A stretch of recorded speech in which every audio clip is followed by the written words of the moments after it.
Oi, gente, tudo bem? Eu sou a Ju do Clube do Meio-Dia e hoje eu tô aqui meio gótica suave pra gente poder conversar sobre Frankenstein ou Prometeu Moderno, que foi escrito pela nossa gatinha gótica Mary Shelley aos 19 anos.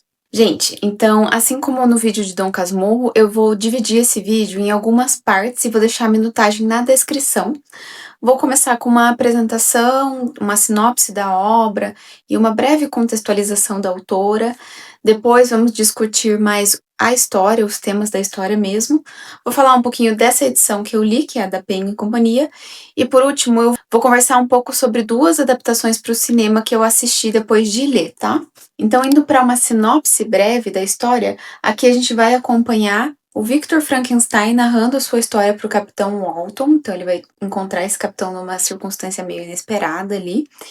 E a gente então vai saber da vida desse homem que cresceu numa família privilegiada, era muito intrigado pela ciência, e quando ele tá lá na faculdade estudando filosofia natural, que é tipo a física, a química, né, da época, ele vai então dar vida a uma criatura que acabou na cultura popular ficando conhecida como Frankenstein, mas que não tem nome aqui no livro, né? Frankenstein é o cientista. E essa criatura vai começar então a persegui-lo, mas muitas coisas vão acontecer antes e depois disso. E esse é um livro que ele é considerado de certa forma uma história mãe da ficção científica como a gente conhece hoje, mas os temas aqui dentro eles vão muito além da ficção científica da criação do monstro, né? Tanto que a autora ela nem tenta explicar ou entrar a fundo em como esse monstro seria criado cientificamente. E um erro muito comum é as pessoas acreditarem que o Victor Frankenstein é um médico, mas ele não estudava medicina, na verdade ele nem chegou a se formar na faculdade que ele estava estudando aqui. Ele era um estudante de filosofia natural que ficou obcecado ali por um conceito, por uma ideia e vai acabar criando essa criatura. E uma coisa interessante de Frankenstein é que ela é uma história dentro de uma história dentro de uma história. Então a gente tem o Capitão Walton escrevendo uma carta do que está sendo narrado para ele pelo Victor, a história do Victor, e dentro da história que o Victor está narrando, tem a criatura narrando a sua história. Então a gente tem volumes aqui, né? E uma grande parte, eu não lembro quantos capítulos são, mas uma grande parte dessa história vai ser a criatura narrando a própria história. Então a gente tem uma espécie de boneca russa dentro desse romance. E aí, antes da gente entrar na discussão dos temas, né, do livro, eu acho que é legal falar um pouquinho sobre a vida da Mary Shelley. Eu vou falar de forma bastante resumida, porque ela teve uma vida muito fascinante e muito complexa, com muitas fases diferentes, mas eu acho que é importante falar algumas coisas porque a história de vida dela conversa muito com a história de Frankenstein. Então, a Mary Shelley, ela era filha de dois pensadores considerados radicais da época, que foram o William Godwin e a Mary Wollstonecraft. O William Godwin era um filósofo e a Mary Wollstonecraft, ela é considerada uma das primeiras escritoras feministas da época. Mas o feminismo como movimento não existia ainda, né? Então ela tinha ali algumas ideias sobre o direito da mulher, que hoje podem parecer até bem antiquadas, assim, mas que para a época eram muito radicais, eram muito disruptivas. E a mãe da Mary Shelley, a Mary Wollstonecraft, ela morreu poucos dias depois do parto. Então a Mary nunca chegou a conviver com a mãe. O pai dela se casou ainda com ela bem novinha, com outra mulher, e essa mulher já tinha filhos também. Ela nunca teve uma relação próxima de família. O pai dela não era uma pessoa afetuosa, ela não tinha uma relação próxima com a madrasta e com as irmãs, né, meio-irmãs ali. Mas o pai dela esperava muito dela. Então ela cresceu nesse contexto de muito estímulo intelectual, uma expectativa alta sobre quem ela se tornaria intelectualmente, mas com pouca relação familiar. E quando a Mary era adolescente, ela conheceu o Percy Shelley, que era um poeta do romantismo inglês da época. Ele era casado, ele era uns 5 anos mais velho que a Mary, eu acho. E eles acabaram fugindo juntos, ela ficou muito encantada por ele e ele por ela. Eles fugiram juntos, passaram um tempo ali viajando, vivendo como amantes mesmo, até que houve um momento em que a esposa do Percy Shelley, ela acabou tirando a própria vida, inclusive ela estava grávida, e depois disso o Percy e a Mary Shelley se casaram, e foi aí que ela se tornou Shelley, né? Porque até então ela era Mary Godwin. A Mary Shelley sempre falou do Percy como o grande amor da sua vida. Ele morreu jovem ainda, a Mary Shelley foi viúva por grande parte da sua vida, porque ela viveu muito mais tempo, e ela mantinha o coração do Percy, que por algum motivo não se decompôs, numa caixa na mesa dela após a morte dele pelo resto da vida dela. A Mary e o Percy tiveram alguns filhos que morreram um pouco tempo depois do parto, ou então morreram muito jovens, né, ainda na primeira infância. E eles tiveram apenas um filho que viveu até a idade adulta. E o primeiro filho que a Mary perdeu, ela ainda era adolescente, ela tinha 17 anos. E aí a gente tem uma história muito interessante de como a Mary deu a vida, gerou Frankenstein, que foi um verão que eles foram passar um tempo ali no Lago de Genebra, junto com o Lord Byron, que era um poeta muito importante do romantismo inglês na época, e também estava junto dele o Polidori, que era, ele estava ali como médico dele, mas ele também era metido poeta, essas coisas, o pessoal da época era assim, né? E aí eles estavam ali, também estava uma das irmãs, meio-irmãs da Mary Shelley, e foi um verão conhecido como o verão sem sol, porque teve a erupção de um vulcão, então ficou muito tempo com aquele tempo chuvoso, nublado, xoxo. E aí um dia, então, eles estavam ali lendo algumas histórias góticas, as primeiras histórias de terror que estavam surgindo da literatura alemã, e eles fizeram entre eles, então, um desafio de escrever cada um deles um conto, uma história de horror. E acho que foi o Lord Byron que propôs isso. E aí cada um deles escreveu, o Polidori, o Lord Byron e o Percy Shelley, e a Mary não conseguiu pensar em nada, ela ficou alguns dias ali sem conseguir pensar numa história, sem conseguir ter uma ideia legal, e ela diz na apresentação, né, que ela faz para a edição de 1831, que um dia ela teve meio que um sonho acordada, assim, com essa criatura olhando para ela no pé da cama, e a partir disso começou a nascer essa história, né, e no dia seguinte ela falou para eles, eu tive uma ideia. Primeiro ela escreveu o Frankenstein como uma história mais curta, o marido dela estimulou ela a expandir essa história, a transformar num romance, e assim teve origem Frankenstein, o Prometeu Moderno, num desafio de verão, e a Mary tinha 18 anos quando ela começou a escrever essa história, que foi publicada a primeira vez em 1818. E ainda em vida, a Mary Shelley viu essa história ganhar fama, ser adaptada para o teatro, ela estava presente na primeira adaptação para o teatro da história. E o Polidori, ele escreveu, com base numa ideia que o Lord Byron tinha tido, um conto que hoje é considerado a inspiração tanto para Carmila quanto para Drácula, que foram ali as primeiras histórias de vampiro, como a gente conhece hoje, né? Então, primeiro veio esse conto, que é O Vampiro, eu acho mesmo o nome, tem no final do livro. Depois a gente teve Carmila e depois Drácula. Ao longo da vida, a Mary escreveu outros romances, mas nenhum deles chegou a ter a notoriedade de Frankenstein. O que fez um pouco mais de sucesso foi The Last Man, que não foi traduzido para o português. Eu acho que o único livro traduzido para o português da Mary Shelley é Frankenstein. Bom, gente, então indo para uma discussão dos temas dessa história, e aí assim, eu acho que, como outros clássicos, não cabe muito dizer que terá spoilers, mas se você não quiser ter nenhuma ideia do que a história trata antes de ler, então eu diria que vai ter spoilers. Eu acho que Frankenstein, ele é muito do que, acho que foi o Ítalo Calvino que disse isso, um clássico é uma história que nunca para de dizer o que ela tem pra dizer, sabe? E eu acho que Frankenstein é um exemplo muito bom de um clássico, porque é uma história que conversa com várias gerações, ela acende temas diferentes em cada pessoa que lê, e ela nunca vai parar de dizer algo, sabe? Então essa é uma frase que eu gosto muito, eu acho que eu até já repeti ela algumas vezes, mas eu realmente acredito que Frankenstein seja um exemplo excelente disso, sabe? Enquanto eu li a história, eu li antes de pesquisar sobre a vida da Mary Shelley, antes de pesquisar sobre a história, né? Eu queria primeiro entrar realmente no mundo de Frankenstein e depois fazer uma pesquisa. E logo que eu terminei de ler, pra mim os primeiros temas assim que ficaram evidentes, que eu achei os mais óbvios e talvez mais presentes, foi sobre os perigos de o ser humano brincar de Deus com a ciência, né? Então, de buscar o conhecimento a qualquer custo, sem nenhum tipo de consideração dos riscos que isso pode trazer, e também da alma que nasce pura, né, que nasce boa e é corrompida pela própria maldade humana, de uma forma meio paradoxal, né?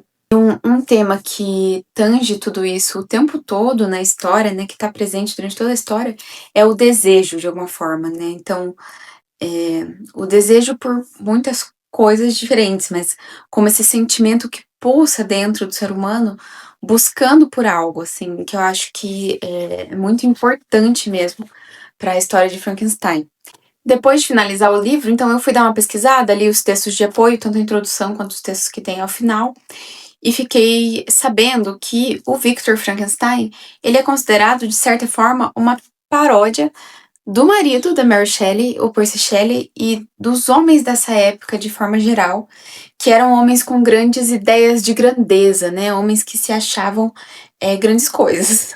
E aí eu acho que a gente entra em um tema que é muito falado quando se fala de Frankenstein, de que apesar dessa história ser escrita por uma mulher, muitas pessoas consideram que as mulheres na história não têm nenhum papel, que elas são muito apáticas, muito passivas, que elas estão ali só para servir aos homens, né, que estão em volta. Mas, de certa forma, eu acredito, e eu li, algumas pessoas têm uma opinião parecida, que essa foi a forma da Mary fazer esse contraste entre homem e mulher, como o homem, ou pelo menos os homens que ela tá fazendo referência aqui, né, como pessoas que são incapazes de controlar o seu desejo, que tomam decisões impulsivas, que querem tanto que estão dispostos a fazer as coisas a qualquer custo, sem parar para pensar naquilo, porque eles acham que eles nasceram, né, para serem grandes coisas, para serem ícones, para melhorarem a sociedade, nunca serem esquecidos, deixar uma marca na história humana. Ao mesmo tempo em que as mulheres são muito mais equilibradas, calmas, elas não são consultadas sobre essas decisões, então talvez se elas fossem, elas trariam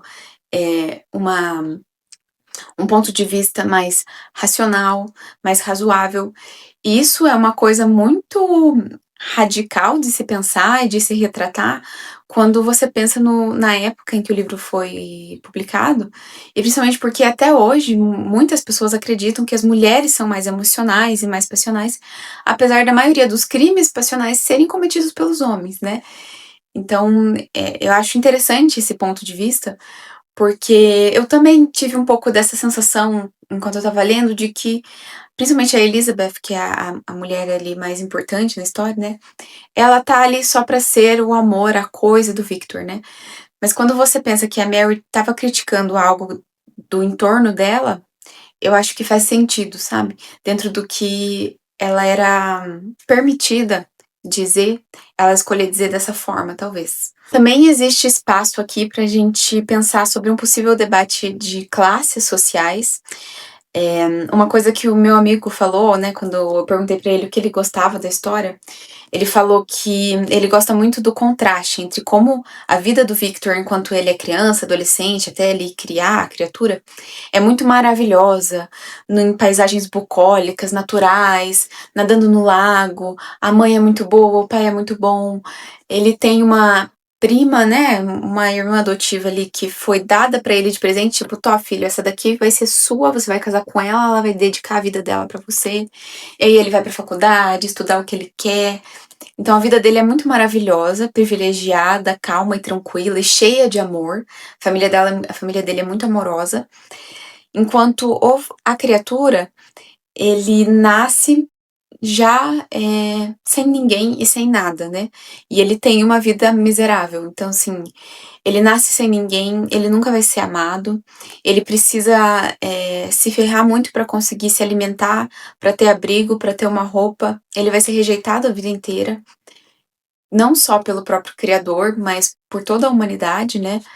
Então existe esse contraste muito grande e de certa forma existe um espaço para extrapolar isso para um possível debate, né, de diferença entre classes sociais e até mesmo algumas pessoas extrapolam para um possível debate sobre a escravidão, já que na época que a Mary escreveu esse livro estava muito em alta os debates sobre o abolicionismo, então o movimento abolicionista na Inglaterra estava começando a criar força, né?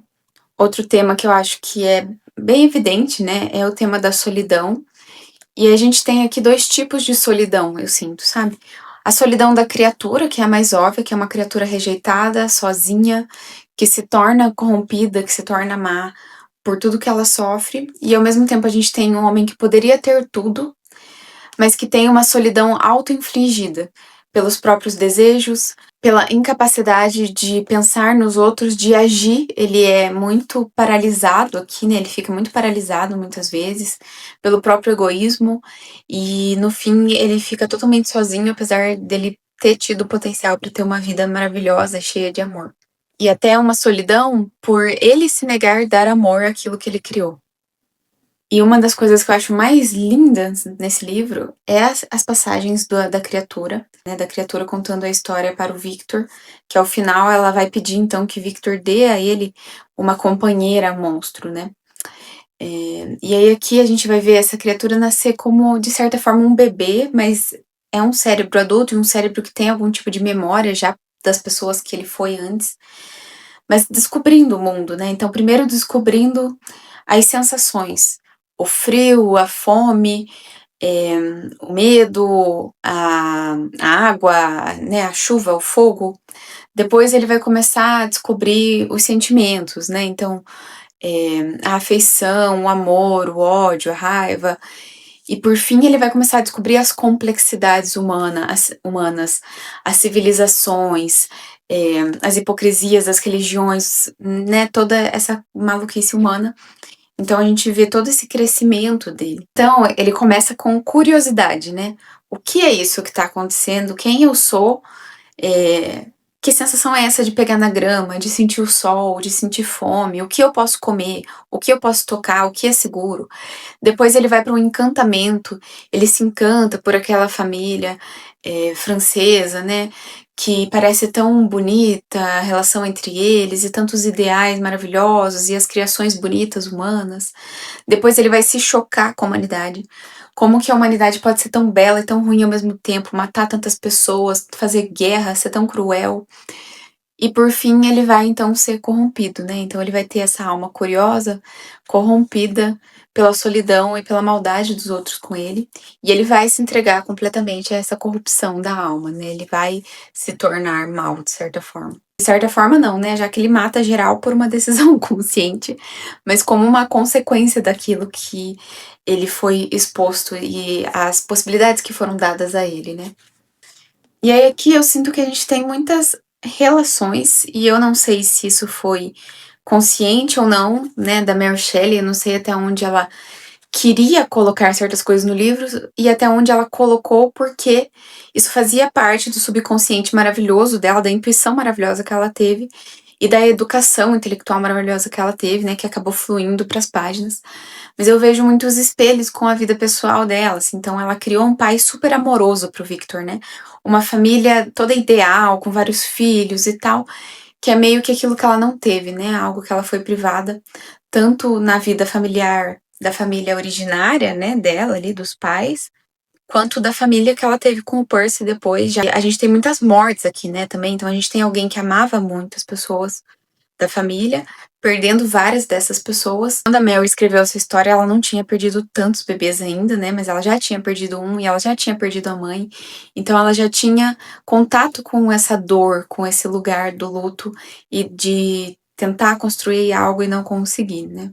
Outro tema que aparece muito e que também ele é bem claro é o tema da aparência, né? Então é uma criatura que não consegue ser aceita por ninguém por conta da sua aparência, por mais que ele tenha ações que demonstram que ele é uma boa criatura, uma pessoa de certa forma, mas o próprio criador dele não consegue aceitá-lo pela forma como ele é.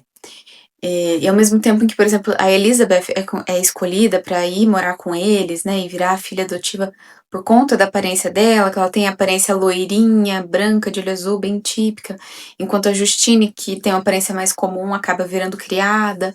Então a gente tem muito disso de como a aparência é importante, é valorizada, e eu vi algumas pessoas falando sobre a possibilidade disso também estar relacionado com o tema da escravidão, já que essa é uma época em que existia até pseudociências sugerindo diferenças de inteligência ou de bondade intrínseca entre as pessoas por conta da etnia, da raça delas. Mesmo assim, ao mesmo tempo, a gente tem um certo tomzinho colonialista ali pela Mary, né, de parecer que a Inglaterra é maravilhosa e tem uma visão bem estereotipada das outras culturas. Essa moça árabe que diz que na Europa, que diz que na Europa as mulheres podem ser livres, que na religião dela, no país dela não, mas as mulheres não eram tão livres assim, né? Na Inglaterra também. Então existe aí esse certo tom de colonialismo meio nas entrelinhas, né, da história, e às vezes nem tão nas entrelinhas assim também. E a gente tem um livro que se alonga em alguns momentos. E talvez porque realmente a Mary Shelley tinha escrito uma história mais curta a princípio. Mas eu vou dizer que assim, no início eu tava achando que ele se alongava, mas eu acho que é um pouco porque eu não estava me entregando a história também, sabe? Eu queria que algo começasse, sei lá. E aí, a partir do momento que eu aceitei que esse era outro tipo de livro, eu já não tive mais esse sentimento. Mas eu acho sim que tem algumas passagens aqui que elas são um pouco desnecessárias, né? Mas nada que torne a experiência do livro negativa, assim. Uma coisa que esse livro tem, sim, é muitas conveniências narrativas. Então, coisas que aparecem ali milagrosamente para conseguir dar o próximo passo da história, né? Dar continuidade. E aí, esse livro ele tem citações, passagens muito lindas, né? Eu coloquei várias lá no meu post do Insta, no Substack, mas eu vou falar algumas aqui que eu gostei muito. Logo no início, a gente vai ter o Capitão Walton, que é esse capitão do navio, né, que tá narrando a história que o Frankenstein tá narrando pra ele. Ele diz: alguma coisa que não entendo opera em minha alma. Então, o que é essa coisa, né? Esse desejo por alguma coisa, por buscar a grandeza, o conhecimento, o avanço humano, o que é isso, né, que está dentro de mim? E eu gostei muito dessa tradução, porque eu vi outras traduções que eu não gostei tanto. Esse é mais um livro que eu gostaria muito de ter o original em inglês, para poder cotejar, às vezes, algumas passagens que eu gostei e, quem sabe, reler no futuro, né? E a própria Mary Shelley, ela vai falar aqui do que ela gostaria que essa história fosse, né, quando ela começou a escrevê-la. Ela vai falar: uma história capaz de falar aos misteriosos temores de nossa natureza e de despertar um horror arrepiante. Uma história que fizesse o leitor ter medo de olhar à sua volta, que congelasse seu sangue nas veias e lhe acelerasse as batidas do coração. Se eu não conseguisse isso, meu conto de fantasmas não seria digno do nome. E acho que para gerações de hoje, lendo, talvez pense, nossa, mas essa história nem dá medo. Mas a gente precisa pensar que isso estava sendo feito pela primeira vez, em uma época totalmente diferente, né? Tanto que esse livro foi muito mal recebido por alguns críticos que acharam uma depravação, um horror, um mau gosto, uma coisa horrorosa, que ela não podia ser chamada de gótica, porque o gótico é sublime, é bonito, e isso daqui é como se fosse o nosso body horror, assim, sabe? De hoje em dia. Como que é o nome daquilo? O gore, como se fosse o gore, assim, uma coisa muito horrorosa. Então, de certa forma, ela conseguiu, né? Mas eu acho que esses críticos acabaram deixando passar todos os temas que ela trabalha junto com isso. E eles devem ter se arrependido muito de ter falado isso depois de todo o sucesso que a Mary Shelley fez com essa história, né? Outra passagem que eu gosto muito, que tá na página 111 na minha edição, é essa. É desse modo que, estranhamente, nossas almas são constituídas. E tênues conexões como essas nos lançam à prosperidade ou à ruína. Então, assim, aqui ele tá falando, né? Olha só, essas pequenas coisinhas que foram acontecendo, pelas quais eu fui me interessando, essas pequenas decisões levaram a essa minha grande ruína. Assim como ele poderia ter sido levado a uma vida de muita riqueza e de muita felicidade, né? E eu fiquei pensando no que a Mary Shelley poderia estar refletindo sobre a própria vida quando ela escreveu isso, sabe? Quais são as pequenas coisas, os pequenos. Cada fio, cada nó, né, que a gente dá, cada ponto que a gente dá, que vai formando esse bordado da nossa vida, mas que a gente não consegue olhar ele inteiro antes dele estar finalizado. Também tem uma passagem interessante em que o Victor ele vai falar sobre como ele não aceita que a gente perca, né, as vidas humanas para a morte, para as doenças, enfim. E aí ele vai dizer aqui, né?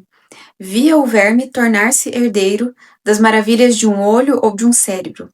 Então, assim, que coisa deplorável, né? Que esse ser sublime, maravilhoso que é o ser humano, cheio de inteligência e morais e religião, ele se torne comida de verme.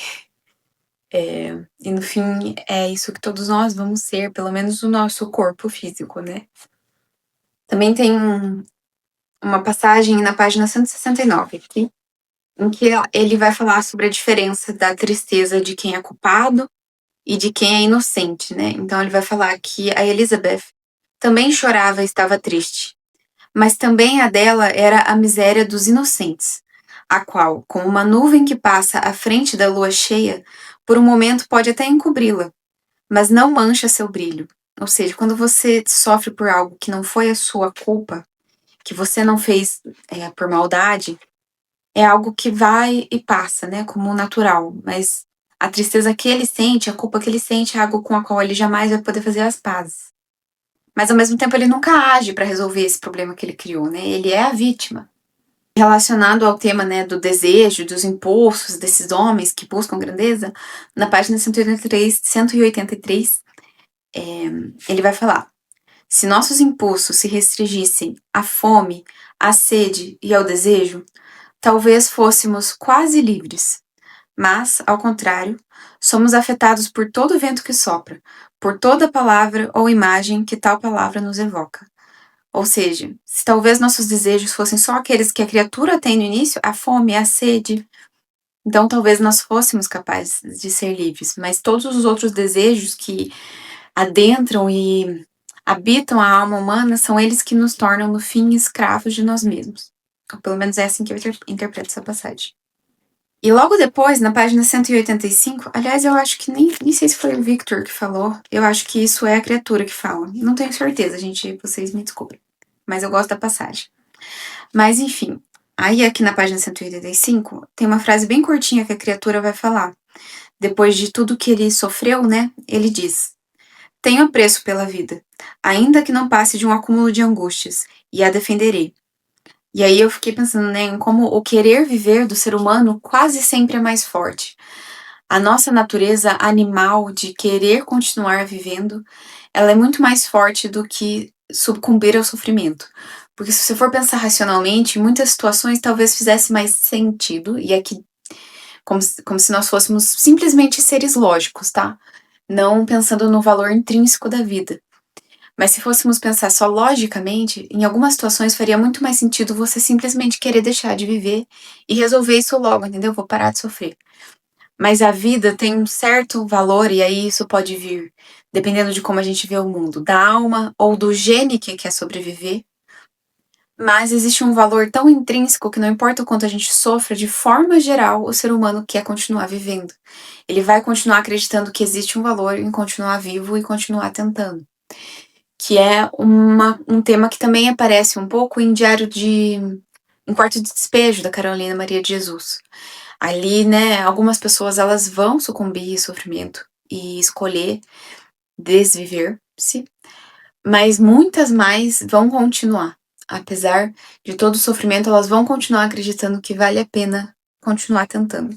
Lá na página 319, o Victor vai refletir, ele está terminando de contar a sua história e ele vai refletir sobre essa criação, a qual ele desejou com tanta intensidade que ele trabalhou igual um homem louco e egomaníaco, né, para criar.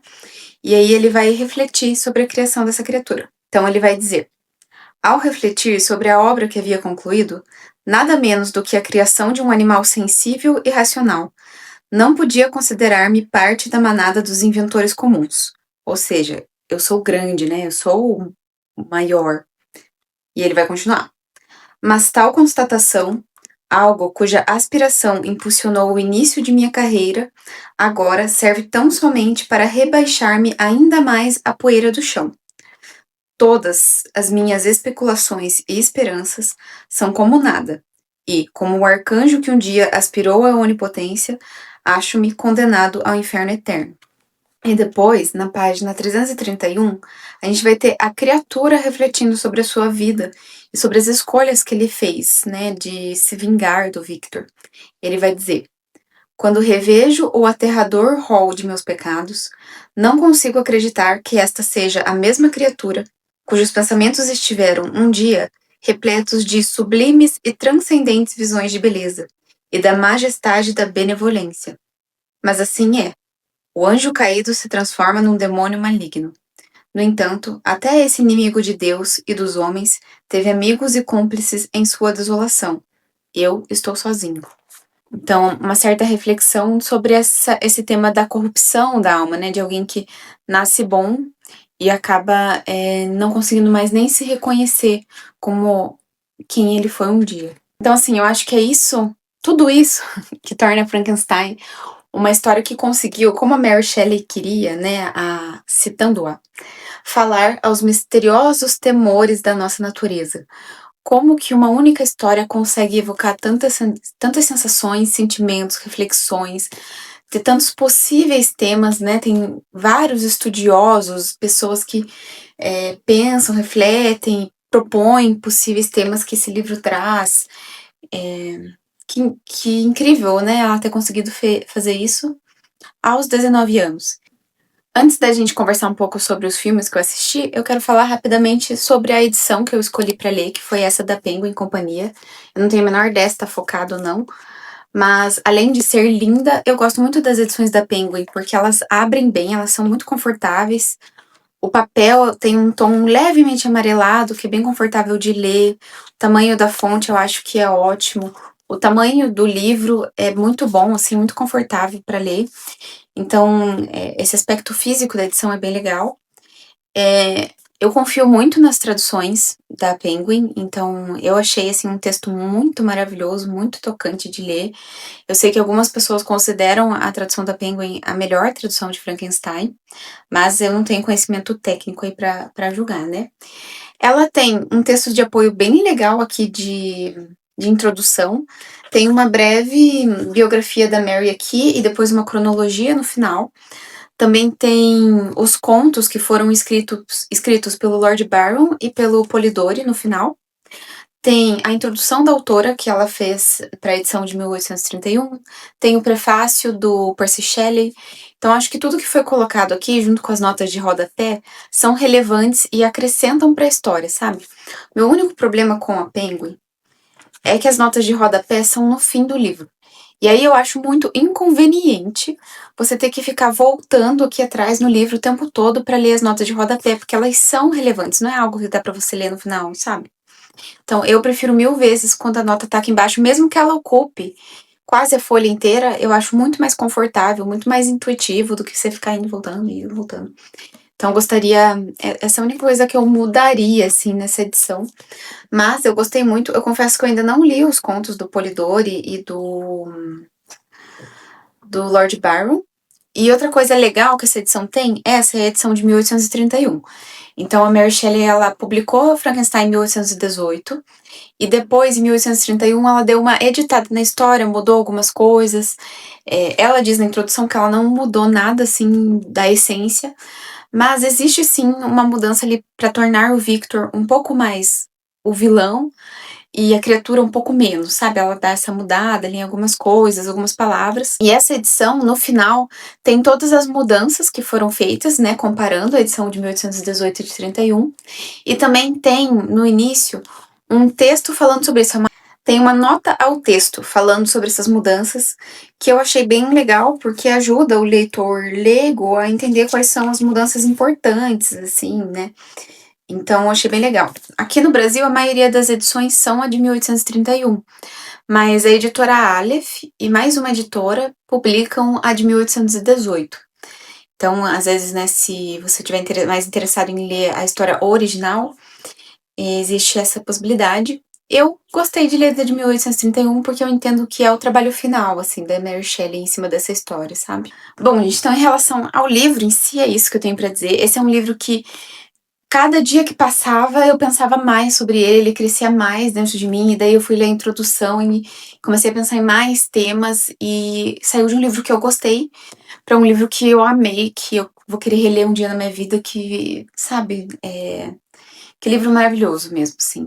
E antes de gravar o vídeo, eu queria assistir dois filmes.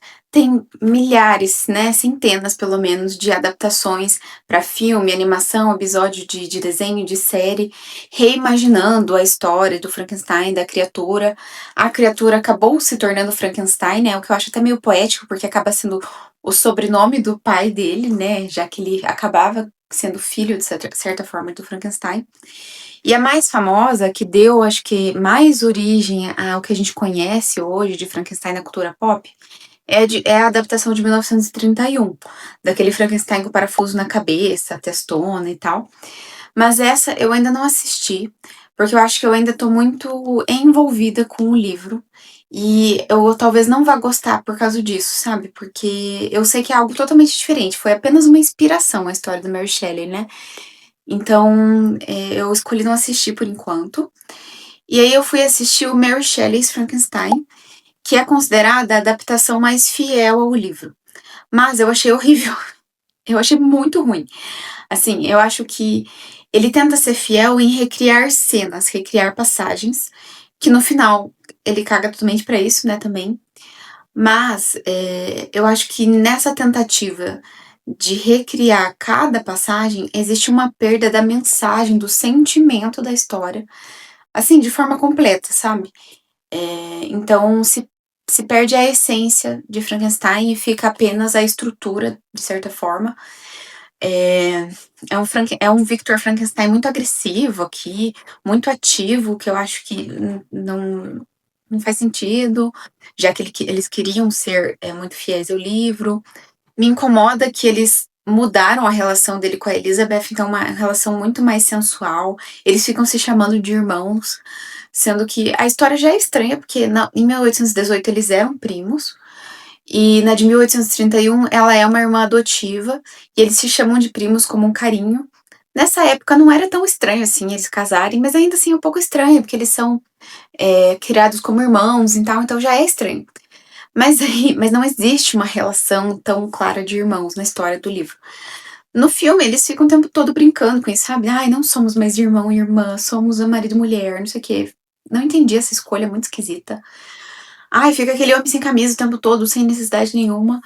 Então, eu acho que é um livro, é um filme que não consegue passar a mensagem, não consegue trazer algo novo também. Então, não gostei realmente, assim. Então, dia 7 de novembro, agora de 2025, saiu na Netflix a adaptação pelo Guilherme Del Toro de Frankenstein, com o Oscar Isaac, o Jacob Elordi e a Mia Goth. E um outro ator que aparentemente ele é conhecido, mas eu não conhecia ele, não lembro o nome. E aqui, quando eu assisti o filme, logo que eu assisti, eu não gostei. Tipo, eu achei bem mais ou menos. Apesar dele ser muito bonito, né? Os visuais do Guilherme Del Toro são muito impressionantes. Eu lembro quando era criança eu assisti o Labirinto do Fauno, e naquela cena que tem aquela criatura que tem os olhos na mão, que ele faz assim, aquilo nossa, me marcou tanto, assim, acho que foi o primeiro filme que eu assisti que me trouxe uma sensação de horror, sabe? Então essa parte do visual, da criatividade do Guilherme Del Toro eu acho muito legal. Mas eu não tinha gostado. Depois eu comecei a refletir um pouco mais sobre a história. E uma coisa que eu gosto aqui é que já que vai ter uma adaptação, já que vai ser adaptado para o filme, uma história que já se basta por si mesma, como livro, que já foi adaptada tantas vezes, ele traz algo novo e algo pessoal, né? O próprio diretor falou isso, assim, que para ele era uma história pessoal, que ele traz muito pro tema da paternidade, né? Então, uma alegoria ali do Victor como pai dessa criatura abandonada. E aí eu gostei mais. Ainda não amo, mas eu gostei mais. A atuação, né, de cada um é muito boa mesmo, assim. O Oscar Isaac, ele tem uma coisa de superstar nessa história. É, a Mia Goth, ela é uma Elizabeth muito mais ativa. E o Jacob Elordi, ele fez uma criatura, assim, que eu achei sensacional. É a atuação dele de conseguir falar tanto só pelo olhar, pela expressão corporal. Uma coisa que eu gosto muito é que tem um momento em que o Oscar Isaac, o Victor Frankenstein, né? Ele vai abandonar a criatura e ele vai ter um momento em que ele se arrepende e ele olha pra trás, mas daí já é tarde demais, sabe? Que a consequência daquilo que ele fez já aconteceu. Mas eu gosto disso porque acho que isso traz um pouco dessa paternidade pra ele, né? De não, vou voltar atrás. Uma mudança que eu gosto é a mudança da Elizabeth, porque assim, ela é uma mulher muito mais ativa nessa história, que vai questionar. Ela vai ter um papel mais bem diferente do que ela tem no livro, mas no fim ela acaba servindo como o mesmo contraponto do livro, sabe? De ir contra aquilo que o homem da história ali, aí a gente acaba tendo dois homens, né? Porque tem o personagem que tá junto ali com o Victor. dessa megalomania, desse ego, dessa coisa de ir até o fim, sabe. Então eu acabei gostando, acho que foi uma maneira até de trazer para o século XXI, né, essa personagem feminina, de uma forma que ela tem um papel que serve o mesmo propósito, até de certa forma, mas uma maneira reimaginada, né. E os figurinos dela são muito bonitos, assim, eles propõem um certo equilíbrio ali entre essa sensibilidade e religiosidade que ela tem, mas ao mesmo tempo uma curiosidade pela ciência e pela criatura. Então eu gostei bastante. Uma coisa que eu não gosto é que o filme fica o tempo todo te dizendo o que ele quer dizer, sabe. Então, tem até um momento aqui em que um personagem vai virar para o Victor e falar: "Você é um monstro, Victor". Puxa, não precisava que ele falasse isso, sabe, tipo, não tinha necessidade. E eu acho que em prol de passar essa mensagem que é tão pessoal para o Guilherme Del Toro de paternidade, os outros temas do livro eles acabam sendo destruídos por escolhas ali, né, da história. Então, a gente perde muito das consequências das coisas, e a gente também perde um pouco da solidão da criatura, porque ele acaba sendo amado pela personagem da Mia Goth. Então, eu acho que as outras mensagens elas se perdem um pouco. Talvez a mensagem de buscar o conhecimento a qualquer custo, mas mesmo isso eu não sinto tanto, né? Apesar de eu sinto mais um homem obsessivo em criar para ser uma estrela mesmo, né? E aí no fim, uma coisa que me incomodou muito foi uma citação do Lord Byron no final do filme. Tipo, ok, ele era um poeta inglês do romantismo importante, que tinha uma relação com a Mary Shelley, mas por que não colocar uma citação da Mary Shelley, sabe? A Mary Shelley, ela já foi tão injustiçada com essa obra, porque duvidaram que ela poderia ter escrito. Tem gente que até hoje duvida, diz que foi Percy Shelley que escreveu. Depois falaram que, nossa, que uma mulher não teria conseguido escrever sozinha. Depois a obra ficou muito maior do que ela, muita gente não tem ideia de que toda essa mística do Frankenstein tem origem numa escritora mulher. Teve um filme que colocou os créditos como baseado no romance escrito por Senhora Percy Shelley, porque na época, eu não sei se no Brasil isso era assim, mas pelo menos na Inglaterra, nos Estados Unidos, quando um homem e uma mulher se casavam, a mulher deixava de ser chamada pelo nome dela, então Senhora Mary. Ela era chamada pelo nome do marido, Senhora Percy Shelley.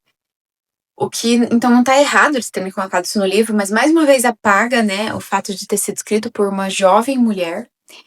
E eu achei que ficou um gosto amargo, assim, sabe, na minha boca, de no final da história eles terem colocado uma citação do Lord Byron, principalmente sabendo que muito do que a Mary Shelley estava criticando e ironizando aqui era justamente esse tipo de homem que o Lord Byron e o marido dela eram, sabe. Eu achei meio fim da picada, mas tudo bem.